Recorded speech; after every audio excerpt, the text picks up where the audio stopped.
నమస్తే అండి. నేను Indira. Welcome to the living garden. ఈరోజు గార్డెన్లో లేనండి, వంటింట్లో ఉన్నాను. నిన్న మార్కెట్కి వెళ్ళినప్పుడు పనసకాయ తెచ్చుకున్నాము. దాంతో కర్రీ చేద్దామని. ఈరోజు చాలామందికి పనసకాయ ఫ్రూట్గా తెలుసు, కర్రీగా చాలామందికి మోస్ట్ ఆఫ్ ది పీపుల్కి తెలియకపోవచ్చు అనుకుంటున్నాను. మామూలుగా తెలిసే ఉండొచ్చండి, 50% ఈరోజు నేను పనసకాయ కర్రీ చేసుకుంటున్నాను. మీకు కూడా ఆ డిష్ ఎలా చేయాలో చూపిస్తాను రండి. యాక్చువల్లీ పనసకాయ కర్రీ వండుకోవడం ఈజీనండి, ఆ పనసకాయని కట్ చేయటం మాత్రం పెద్ద టాస్కేనండి.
కర్రీ ఎలా చేయాలో చూద్దామండి.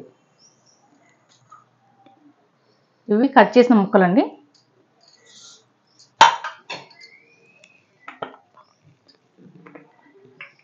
కొద్దిగా సాల్ట్ వేసేసుకోవాలండి, ఇందులో వాటర్లో వేసుకొని ఈ ముక్కలను వేసేయాలి. చాలా ముక్కలు కట్ చేశానండి, అంతా ఒకరోజు సేల్ అవుతుంది కూర. ఈ ముక్కలు మనం ఫ్రిడ్జ్లో పెట్టేసుకుని మళ్ళీ నెక్స్ట్ డే రోజున వండుకోవచ్చండి, ఏం పాడవు. ఇలా వాటర్లో ఒక 5 minutes పెట్టేయాలండి.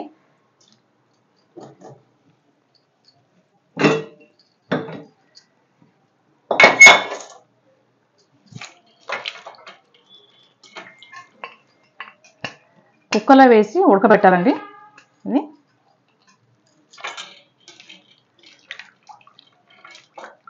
ఈ కర్రీ చాలా బాగుంటుందండి. బిర్యానీ చేసుకోవచ్చు, కర్రీ వండొచ్చు, ఎలాగైనా చేసుకోవచ్చు అండి. నేనైతే బిర్యానీ చేస్తాను, కర్రీ కూడా వండుకుంటానండి. ఈరోజైతే ఓన్లీ కర్రీనే. ముక్కలు మనం ముక్క సైజ్ అండి, పెద్ద పీసెస్ అని చేసుకోవచ్చు, చిన్నగా చేసుకోవచ్చు. నేనైతే ఇలా ఈ సైజ్ కట్ చేశాను. చెప్తున్నాను కదండి, పనసకాయ కోయటం మాత్రం పెద్ద టాస్కేనండి, కర్రీ వండుకోవడం చాలా ఈజీనే.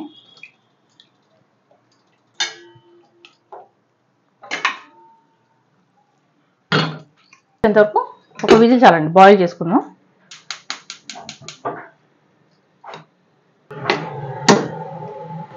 ఇది ఒక విజిల్ వచ్చాక కట్టేయాలండి, ఎక్కువ బాయిల్ అవ్వద్దు, ఒక విజిల్ సరిపోతుంది. ఈలోగా ఈ కర్రీకి ఇంగ్రీడియంట్స్ ఏం కావాలో ఒకసారి చూద్దాం. ఒక ఆనియన్ అండి, మిర్చి 4 తీసుకున్నాను. పేస్ట్ కోసము జీడిపప్పు 1 స్పూను, పల్లీలు 1 స్పూను, నువ్వులు 1 స్పూను, ఇలాచీ 1, చెక్క చిన్న ముక్క, లవంగాలు. ఇది మన గార్డెన్లో స్పైసీ లీఫ్, కొత్తిమీర, మెంతికూర. ఈ 3 మన గార్డెన్లో అండి, మిగతా అన్ని బయటివే. ఈలోగా మనం ఫస్ట్ ఇవి పేస్ట్ చేసేసుకుందామండి.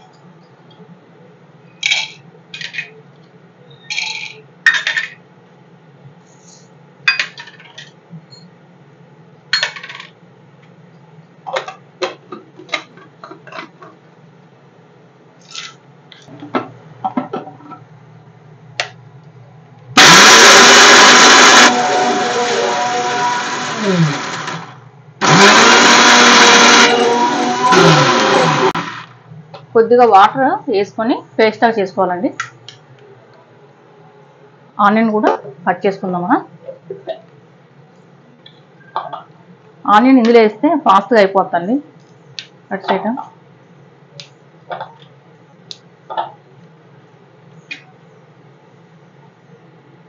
కారాన్ని బట్టి వేసుకోవచ్చండి మిర్చి మన ఇష్టం. నేను 4 వేసాను సరిపోతుందండి.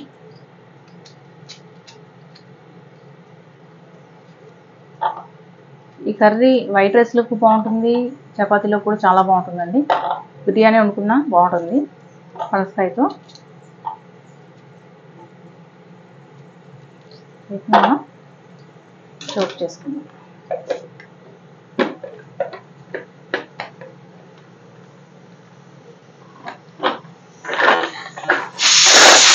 ఇదండి ఒక విజిల్ చాలండి.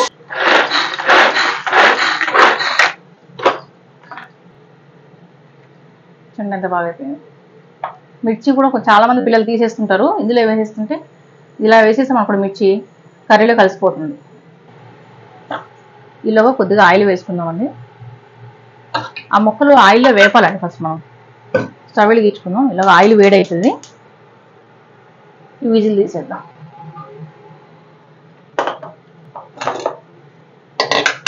బాయిల్ అయిపోయింది. ఒక్క విజిల్కి కూడా మెత్తగా అయిపోతుంది. ఎక్కువ బాయిల్ అవ్వద్దు.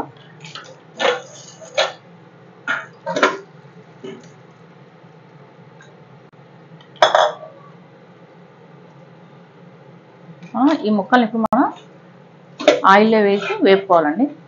కొద్దిగా ఆయిల్ సరిపోతుంది, ఎక్కువ అవసరం లేదు. ఈ వాటర్ ఏం వేస్ట్ చేయట్లేదండి. మనం కావాలంటే కర్రీలో వేసేసుకోవచ్చు లాస్ట్కి.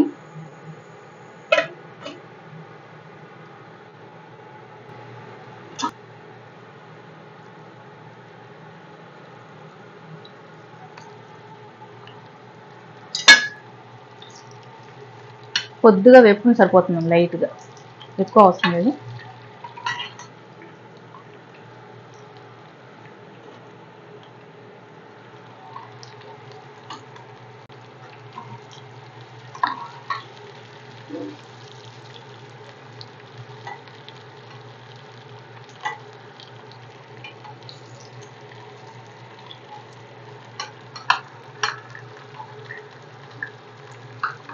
ఇది నువ్వుల నూనె అండి, అందుకే కొంచెం పొంగుతుంది.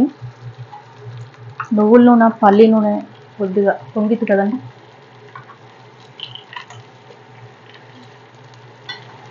ఎక్కువ నూనె వేసుకోకర్లేదండి, కొంచెం వేసుకొని ఇలా వేపుకోవచ్చు.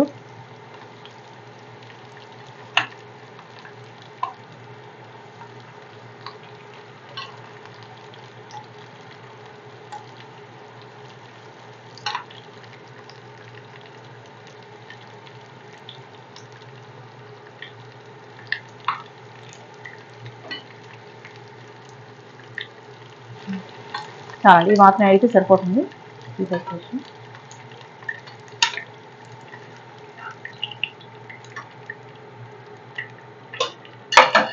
ఇవి కూడా వేసేసుకొని మనం వేపేసుకుందాం.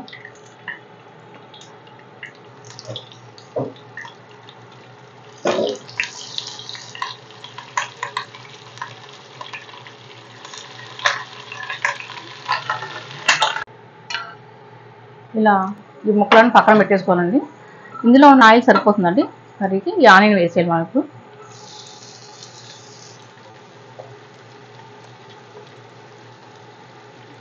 ఇందులో వేసుకుంటే ముక్కలు చాలా చిన్న చిన్నగా అవుతాయండి. టైం కూడా తక్కువ పడుతుంది మనకు. నాకైతే బాగా యూజ్ఫుల్ అవుతుందండి ఇది.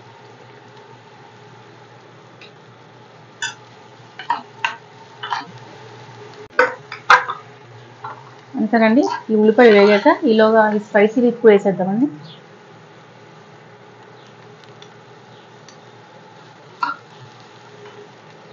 మెంతి కూర.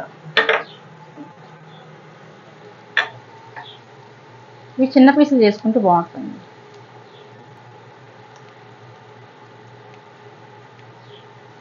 ఏ కర్రీలో అయినా సరే మెంతి కూర వేస్తే టేస్ట్ బాగుంటుంది.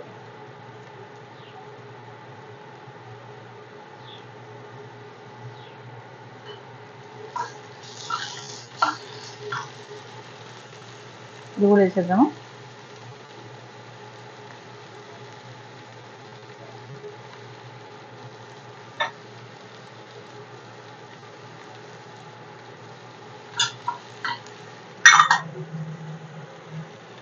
కొంచెం కొద్దిగా కొత్తిమీర వేస్తానండి. ఇప్పుడు లాస్ట్లో కొంచెం వేస్తాను.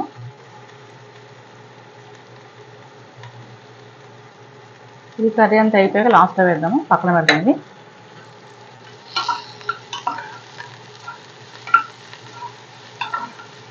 ఆనియన్స్ కొద్దిగా బ్రౌన్ కలర్ వచ్చేంత వరకు వేసుకోవాలి.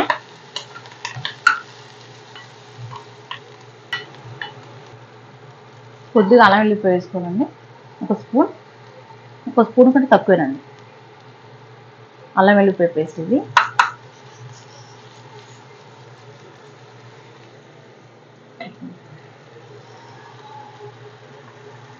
కొద్దిగా పసుపు అండి.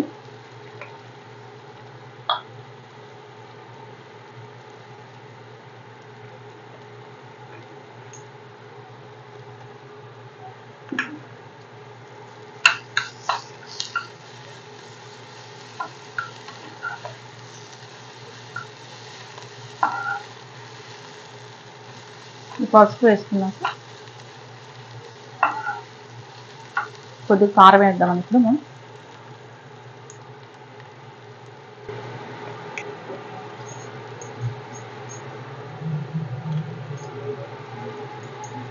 ఒక స్పూన్ కారం అండి. కారం ఎవరి ఇష్టం వాళ్ళండి.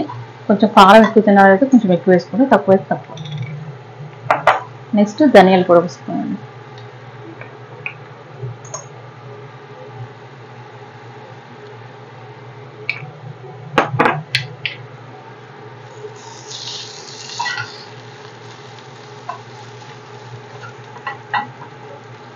మనం గ్రైండ్ చేసుకున్న పేస్ట్.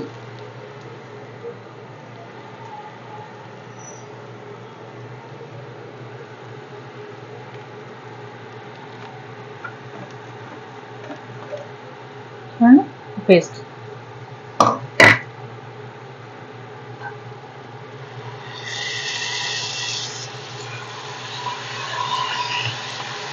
కొద్దిగా సాల్ట్ కూడా వేసేస్తున్నామండి.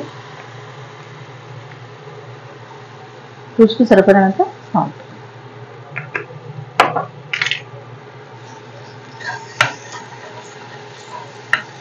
ఇది కాసేపు మగ్గాలండి. పల్లీలు, జీడిపప్పు, నువ్వులు వేయటం వలన అడుగంటిద్ది. చూడండి, ఇలా ఎక్కువసేపు వేపుకుంటే పచ్చివాసన పోతుంది. సరే, ఇప్పుడు మనం ఈ ముక్కలు వేసేద్దామండి. ఈ పనసకాయ ముక్కలు వేసేద్దాం. కొత్తిమీర లాస్ట్కి వేసుకుందాం.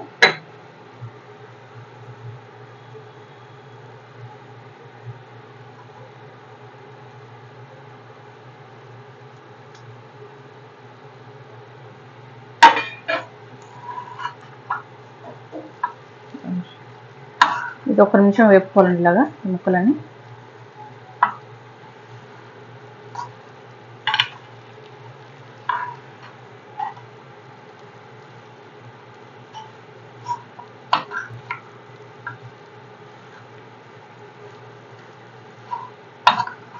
ఎక్కువ బాయిల్ అయింది అనుకోండి, ఈ ముక్కలంతా పేస్ట్ లాగా అయిపోతాయండి. అందుకే మనం ఒక విజిల్ పెట్టుకుంటే సరిపోతుంది. ఎక్కువ బాయిల్ అవ్వద్దు. మామూలుగా చిన్న వేరే గిన్నెలను ఉడకబెట్టుకోవచ్చు అండి, కుక్కరే కావాల్సిన అవసరం లేదు. ఎక్కువ మెత్తగా అవ్వకుండా కొంచెం ఉడికితే సరిపోతుంది. ఇప్పుడు ఇందులో కూడా మళ్ళీ కొంచెం బాయిల్ అవ్వాలి కదండి, వాటర్ వేస్తే. సో ఇప్పుడు మనం వాటర్ వేసాం. ఇది బాయిల్ చేయగా వచ్చిన వాటర్ అండి, ఇదే వేసేస్తాను. పడితే కొంచెం వేసుకోవచ్చు.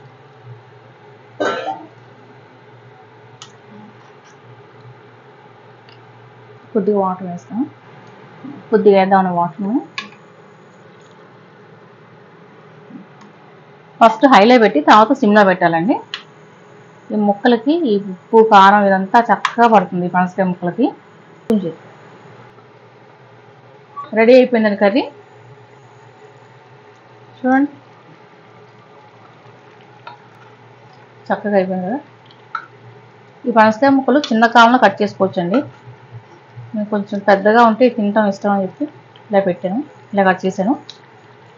చూడండి, పనసకాయ కూర రెడీ అయిపోయింది. ఇప్పుడు మనం కొత్తిమీర, బ్యాలెన్స్ ఉన్న కొత్తిమీర చల్లేసుకున్నామండి. అంతేనండి.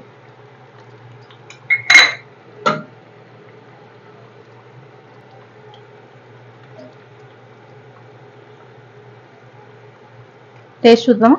అయిపోయిందండి. ఇప్పుడు మనం గిన్నెలో సర్వ్ చేసుకొని వేడివేడి చపాతీ అన్న, వేడివేడి రైస్లో అన్న ఈ పనసకాయ కూర వేసుకొని తింటే సూపర్ టేస్ట్ ఉంటుందండి. అంతేనండి, సింపుల్.